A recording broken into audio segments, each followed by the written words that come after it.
네, 오래 기다리셨습니다. 김기성 앵커가 꼽은 이슈 말씀 나눠보도록 할 텐데요. 첫 번째 이슈부터 함께 확인을 해보시죠.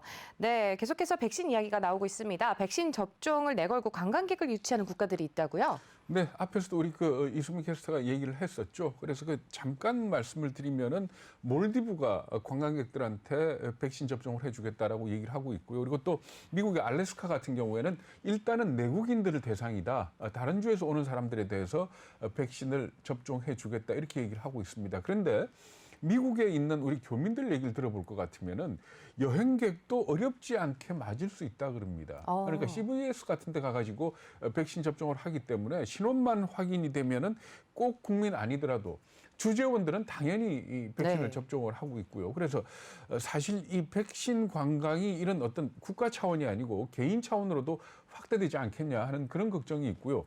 노르웨이 같은 경우에는 한 여행업체가 아예 상품을 내놨습니다. 그 상품을 보면은 여러 가지가 있는데 그중에서 우리 돈으로 한 400만 원짜리 정도 상품은 그 내용이 뭔가 하면 러시아의 건강 일종의 빌리지 뭐 그런 데 들어가서 22일 동안 먹는 거라 그럽니다. 그래서 가자마자 첫날 백신을 맞고 돌아오는 마지막 날 백신. 그러니까 21일의 간격을 두고 백신 접종을 해주는 그런 상품인데 한 400만 원쯤 한다 그러거든요. 네. 이런 관광 상품이 노르웨이뿐만 아니고 오스트리아에서도 지금 등장을 했다. 그렇기 때문에 상당히 많은 나라에서 이런 종류의 관광 상품들이 나오지 않겠느냐 이렇게들 예상을 하고 있는 겁니다. 지금 뭐 우리나라도 그렇지만은 지금 백신이 없어서 이제 좀 부족한 국가들이 굉장히 적지 않습니다. 근데 백신 관광은 사실은 백신을 팔겠다 뭐 약간 이런 분위기죠. 백신을 갖다가 빌미로 해가지고 장사하겠다는 얘기죠. 사실 깨놓고 보자면. 그런데 이게 뭐가 문제인가 하면은 우리나라를 포함해서 많은 나라들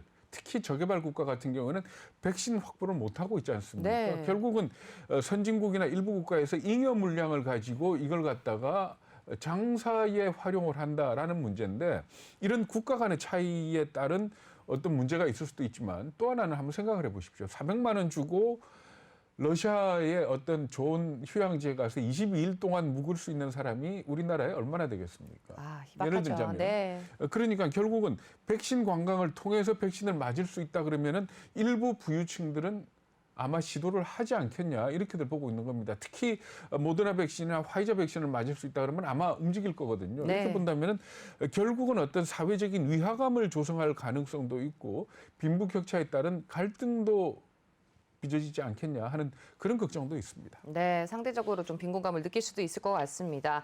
이어서 좀 두 번째 이슈를 좀 확인을 해볼 텐데요. 오랜만에 또 미중 갈등 또 이야기를 나눠보겠습니다. 미중 갈등이 좀 격화가 되면서 미국의 히토류 공급만 재건에 좀 힘쓰고 있습니다.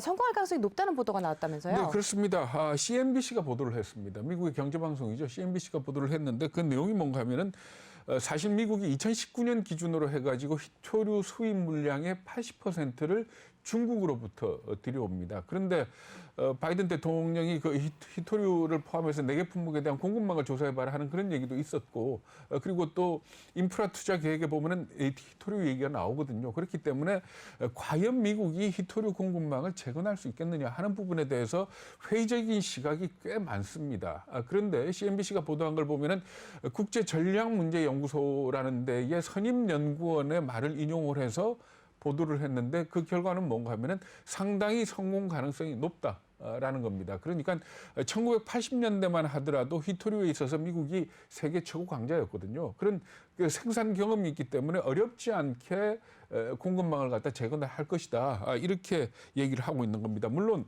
왜 미국이 그만뒀었는가 하면은 채산성 문제, 그러니까 환경 규제라든가 인건비 때문에 결국 그 쇠락의 길을 걸었는데 이게 다시 국가의 지원이 있다면은 다시 복원될 거다 이렇게 얘기를 하고 있는 겁니다. 네, 사실은 이제 생산 공장이 좀 문제일 텐데요. 뭐 환경 문제도 그렇고 생산할 업체가 있나요?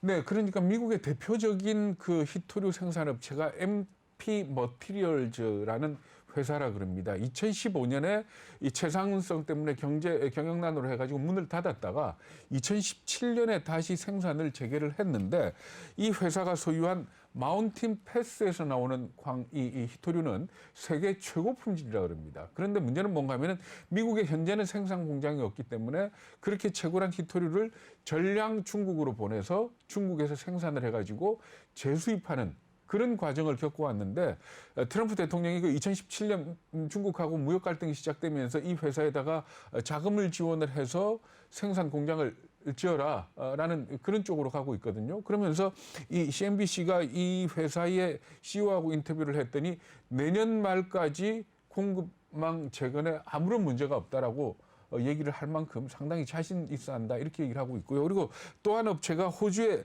라이나스라는 회사인데 이 회사 같은 경우에는 트럼프 시절부터 로브콜을 받아가지고 지금 텍사스에다가 공장을 짓겠다는 그런 계획을 가지고 있다 그럽니다. 물론 그래서 이 두 업체가 주축이 돼서 미국의 히토류 공급망을 재건하지 않겠느냐 이런 식으로 보도를 하고 있는데 CNBC도 가장 걱정하는 게 환경 문제입니다. 그렇죠. 그러니까 뭐 인건비는 어떤 방식으로든지 정부 지원이 가능할지 모르지만 이 환경 규제가 발목을 잡지 않겠냐라는 그런 걱정을 하고 있는데 글쎄요, 기술 공정이 좀 발달이 되면 환경 문제, 그러니까 방사능 누출이라든지 이런 환경 문제도 어디까지 좀 제어를 할 수 있을지 한번 두고 봐야 될 것 같습니다. 네.